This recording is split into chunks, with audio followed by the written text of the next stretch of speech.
വരുന്നതിന് മുന്നേ NDA നേതാക്കൾക്ക് എങ്ങനെ അറിയാമായിരുന്നു കേരളത്തിൽ ജയിക്കാൻ പോകുന്നത് UDF ആണെന്ന്? അദാനി ഗ്രൂപ്പിന് എങ്ങനെ അറിയാമായിരുന്നു കേരളത്തിൽ UDF ജയിക്കുമെന്ന്? അതോ ഈ രണ്ടു കൂട്ടരും തീരുമാനിച്ചുറപ്പിച്ചിരുന്നോ കേരളത്തിൽ UDF ജയിച്ചാൽ മതിയെന്ന്? EVM മെഷീനുകൾ മേജിക്ക് കാണിക്കുന്ന കാലഘട്ടമാണിത്. സാധാരണ തെരഞ്ഞെടുപ്പ് റിസൾട്ട് വന്നു കഴിഞ്ഞാൽ ജയിക്കുന്ന മുന്നണിയുടെ നേതാക്കളെ മറ്റു മുന്നണിയിലെ നേതാക്കളും ബിസിനസ്സുകാരും ഒക്കെ പോയി കാണുന്നത് നമുക്ക് മനസ്സിലാക്കാം. എന്നാൽ എന്താണ് കേരളത്തിൽ സംഭവിച്ചത്? വോട്ടുകളെല്ലാം പെട്ടിയിലായിരുന്നു. ആര് ജയിക്കുമെന്നോ തോൽക്കുമെന്നോ ആർക്കും അറിയാത്ത അവസ്ഥ. അങ്ങനെ ഒരു സാഹചര്യത്തിലാണ് VD സതീശൻ മംഗലാപുരത്തേക്ക് ചാർട്ടേഡ് വിമാനത്തിൽ പോയത്. ഇന്നും ദുരൂഹമാണ് ആ യാത്ര കൊണ്ട് എന്തൊക്കെ ഗുണങ്ങളാണ് VD സതീശൻ ഉണ്ടായത്? KC വേണുഗോപാലിനെ രമേശ് ചെന്നിത്തലയെ പിന്തള്ളി കേരളത്തിന്റെ മുഖ്യമന്ത്രിയായി.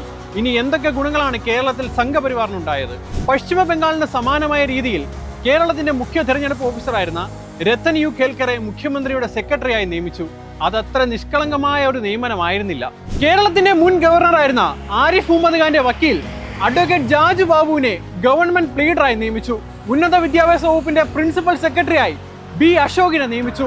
ഹൈക്കോടതിയിൽ ഗവൺമെന്റ് പ്ലീഡറായി സംഘപരിവാർ ബന്ധമുള്ള DS ശരത്തിനെ നിയമിച്ചു. സത്യപ്രതിജ്ഞാ ചടങ്ങിൽ വന്ദേ മാതരം മുഴുവൻ പാടിയും MG യൂണിവേഴ്സിറ്റിയിൽ സംഘപരിവാറുകാരായ 19 പേരെ സെനറ്റ് അംഗങ്ങളായി VC നിയമിച്ചപ്പോൾ ഒന്നും പ്രതികരിക്കാതെ നോക്കി നിന്നും പ്രത്യേക ഉത്തരവിറക്കി തിരുവനന്തപുരം കോർപ്പറേഷൻ കൗൺസിലർ R സുഗതനെ സംരക്ഷിച്ച് കോർപ്പറേഷനിലെ BJP ഭരണത്തെ താങ്ങി നിർത്തിയും ജന്തർ മന്ദറിൽ സമരം ചെയ്യുന്ന പെൺകുട്ടികൾ ബലാത്സംഗം ഇഷ്ടപ്പെടുന്നവരാണെന്ന് പറഞ്ഞ RSS നേതാവ് TG മോഹൻദാസിനെ സംരക്ഷിച്ചതടക്കം എത്രയോ സഹായങ്ങളാണ് UDF കേരളത്തിൽ സംഘപരിവാറിന് ചെയ്തു കൊടുക്കുന്നത്.